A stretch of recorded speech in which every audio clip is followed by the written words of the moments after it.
अगर आप सरकार से मुफ्त में अनाज लेने के आदी हो चुके हैं, अगर आपको सरकार मुफ्त बिजली देती है, अगर आपकी सरकार आपको मुफ्त इलाज और महिलाओं को मुफ्त यात्रा कराने का वादा करती है, तो अब ऐसे लाभार्थियों को सरकार बहुत जल्द ही इस तरह की सेवा देना बंद कर सकती है। क्योंकि मुफ्त रेवड़ी कल्चर को लेकर चल रही बहस में उच्चतम न्यायालय ने सख्त टिप्पणी की है। कोर्ट का कहना है कि चुनावों के दौरान किए जाने वाले मुफ्त सुविधाओं के वादे एक गंभीर मुद्दा है। इस कल्चर के चलते देश की अर्थव्यवस्था को गंभीर नुकसान हो रहा है।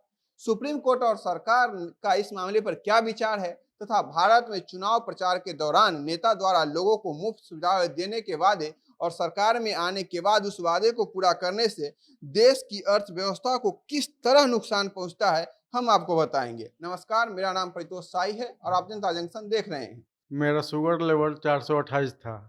अब 5 दिन पहले अब जा कर के 110 पर पहुंच गया है। अगर आप लोग भी शुगर से पीड़ित हैं तो सुरम प्राकृतिक चिकित्सा में पधार सकते हैं। दरअसल पूरा मामला यह है कि सुप्रीम कोर्ट के वकील अश्विनी उपाध्याय द्वारा दायर एक जनहित याचिका पर सुनवाई के दौरान अदालत ने इस बात की टिप्पणी की कि जिस तरह से हमारे देश में राजनीतिक पार्टियां सत्ता में बने रहने के लिए मुफ्त में रेवड़ियां बांट रही है, उससे देश की अर्थव्यवस्था पर काफी बुरा प्रभाव देखने को मिल रहा है। राजनीतिक पार्टियां चुनाव के दौरान मतदाताओं को लुभाने के लिए सब कुछ मुफ्त कर देने का वायदा करती है। इस तरह के वादे पर प्रतिबंध लगाने के लिए सुप्रीम कोर्ट के वकील अश्विनी उपाध्याय ने मांग की थी। याचिका में चुनाव घोषणा पत्र को विनियमित करने के साथ साथ में किए गए वादों के लिए राजनीतिक दलों को जवाबदेह ठहराने के लिए कदम उठाने को कहा गया था। इस याचिका की सुनवाई करते हुए मुख्य न्यायाधीश एनवी रमना ने कहा कि कोई यह नहीं कह रहा है कि यह एक गंभीर मुद्दा नहीं है, लेकिन जिसे अभी सरकारी सुविधा मिल रही है वह चाहते हैं कि हमें तमाम जीवन सुविधाएं मिलती रहे।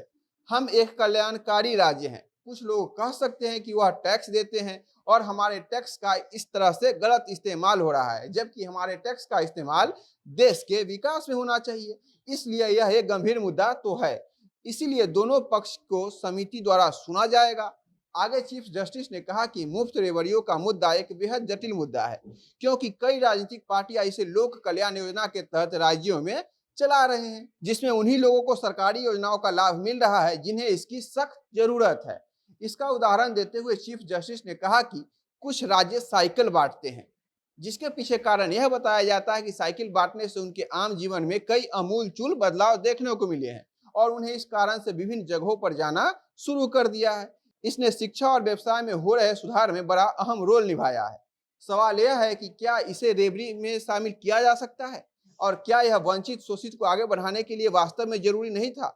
इसका जवाब देते हुए केंद्र सरकार के सॉलिसिटर जनरल तुषार मेहता ने कहा कि कोई भी पार्टी जब दलित या शोषित समाज के किसी वर्ग के उत्थान के लिए इस तरह का योजना लाती है तो इस पर कोई सवाल नहीं उठाता, लेकिन कठिनाई तब पैदा होती है जब कोई पार्टी साड़ी बांटने लगती है, कोई मुफ्त में बिजली देने लगता है। मेहता ने यह भी कहा कि आने वाले दिनों में कोई पार्टी सरकार में आने के लिए यह भी कह देगी कि हम आपसे टैक्स ही नहीं लेंगे। क्या ऐसा संभव है? क्या इस तरह से लोगों में मुफ्त में सब कुछ पाने की आदत नहीं हो जाएगी? तो भारत का हाल भी अगर ऐसा ही रहा तो श्रीलंका जैसा हो जाएगा। क्या इस तरह की फिजूल बातों करने पर रोक नहीं लगनी चाहिए? हमारी राजनीतिक पार्टियों को वोटर से ऐसे झूठे वादे नहीं करना चाहिए जिसकी अनुमति हमारे देश की फाइनेंशियल कंडीशन नहीं देती है, जिससे हमारे देश की अर्थव्यवस्था पर बोझ बढ़ता है, जो धीरे धीरे हमारी अर्थव्यवस्था को नष्ट कर रहा है। तो क्या हमें समय रहते इस पर विचार नहीं करना चाहिए? मुफ्त रेवड़ी क्या है और लोक कल्याण योजना क्या है, इसके लिए अदालत ने एक कमेटी का गठन कर दिया है। दोनों पक्षों को सुना जाएगा, जिसके बाद अदालत इस बात को सुनिश्चित करेगी कि मुफ्त रेवड़ी क्या है और लोक कल्याण योजना क्या है। लेकिन अदालत ने अंतिम फैसला संसद पर छोड़ दिया है, क्योंकि नियम तो वहीं से बनेगा। भारत जैसे विकासशील देश में अगर हम अपने बजट का एक बड़ा हिस्सा देश के विकास में लगाने के बजाय, देश की शिक्षा व्यवस्था में सुधार करने के बजाय इस तरह की मुफ्त में रेवड़ी बांटने में लगाएंगे तो हमारे देश का क्या हाल होगा आप जानते ही हैं। इससे हमारे देश का हाल कभी नहीं सुधरेगा। कुछ दिन पहले ही देश के प्रधानमंत्री नरेंद्र मोदी ने मुफ्त रेवड़ी बांटने वाले नेताओं पर जमकर निशाना साधते हुए कहा था कि हमारे देश में इस तरह का चलन बढ़ रहा है जो हमारे देश की अर्थव्यवस्था को कमजोर कर रही है, जिसके बाद से ही इस मुद्दे ने तूल पकड़ा था। आने वाले दिनों में सरकार इस मुद्दे पर कानून ला सकती है, जिसके बाद लोगों को इस तरह की मुफ्त में मिल रही सुविधाओं से हाथ धोना पड़ेगा। आप सुप्रीम कोर्ट के चीफ जस्टिस के बयान पर जो भी राय रखते हैं हमें कमेंट बॉक्स में बताइएगा। बाकी खबरों के लिए बने रहिए हमारे साथ, देखते रहिए जनता जंक्शन। कैमरे के पीछे हमारे सहयोगी हैं विशाल। बहुत बहुत धन्यवाद।